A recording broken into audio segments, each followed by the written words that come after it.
Magandang balita po para sa mga taga-Embo Barangay. Makakaboto na po kayo sa 2025 midterm elections. Ito ay matapos matanggap ng COMELEC ang concurrent resolution mula sa Senado na inirerekomenda kung saang distrito dapat boboto para sa pagkakongresista. Yan ang ulat ni Luisa Erispe. Makakaboto na sa 2025 midterm elections ang 10 Embo Barangay sa Taguig City. Ito'y matapos i-anunsyo ng Commission on Elections na natanggap na nila ang concurrent resolution mula sa Senado na inirerekomenda kung saang distrito dapat bumoto para sa kongresista ang mga nasabing barangay. We will not allow anybody to be disenfranchised. Para po napakapangit naman, lahat tayo nakakaboto sa lahat ng posisyon. Merong grupo, kahit 10 barangays lang sila, 320,000 more or less, ang hindi makakaboto for congressman. Parang sinabi natin hindi sila Pilipino. Hindi pa tinukoy ng COMELEC kung saang distrito boboto ang mga taga-Embo Barangay.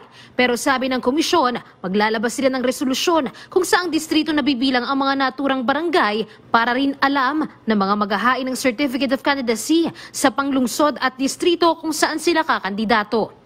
Sa ngayon naman, puspusan ng COMELEC sa paghahanda para sa pagsisimula ng paghahain ng COC sa Oktubre 1 hanggang 8. Paalala lang ng COMELEC sa mga kakandidato, kumpara sa barangay at SK elections, ang mga magsusumite ng COC ay hindi pa agad kandidato, kaya hindi pa mangingialam ang COMELEC kung magsisimula na silang magpakilala sa politika. They are not yet candidates upon the date of the filing of the candidacy. Sabi po ng Peñera Doctrine, Rosalinda Peñera versus the COMELEC, they are candidates only on the first day of the campaign period. Para naman sa mga tatakbo sa pagkasenador o iba pang posisyon na nakapwesto ngayon bilang appointee sa gobyerno, sila ay kinokonsidera ng resigned. Pero kung sila ay tatakbo bilang nominado sa party list, saka lang sila kinakailangan magbitiw sa posisyon kapag panahon na ng kampanya. Kung ang isang appointive official ay hindi pa pala kandidato kapag ang pangalan niya ay nasama sa list of nominees, then hindi pala siya dapat resign. They are deemed resigned upon the start of the campaign period.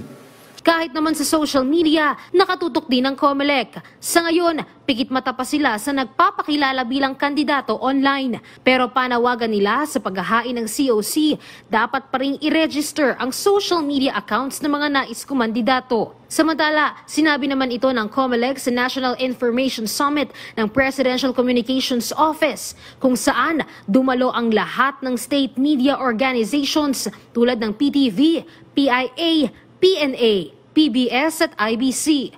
Dito, sinabi ng COMELEC na mahalaga ang media sa pagbibigay ng tamang impormasyon sa publiko sa halalan.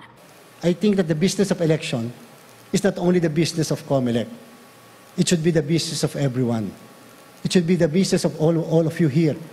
Sapagkat dapat po tulong-tulong tayo. Nangako naman ng komisyon na walang masasayang ni isang boto ng Pilipino. We will always guarantee to all of you the principle, and that is the undying principle that the COMELEC is working on, and that is that no voter or a vote not cast is a voice not heard.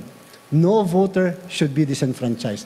Luisa Erispe para sa Pambansang TV sa Bagong Pilipinas.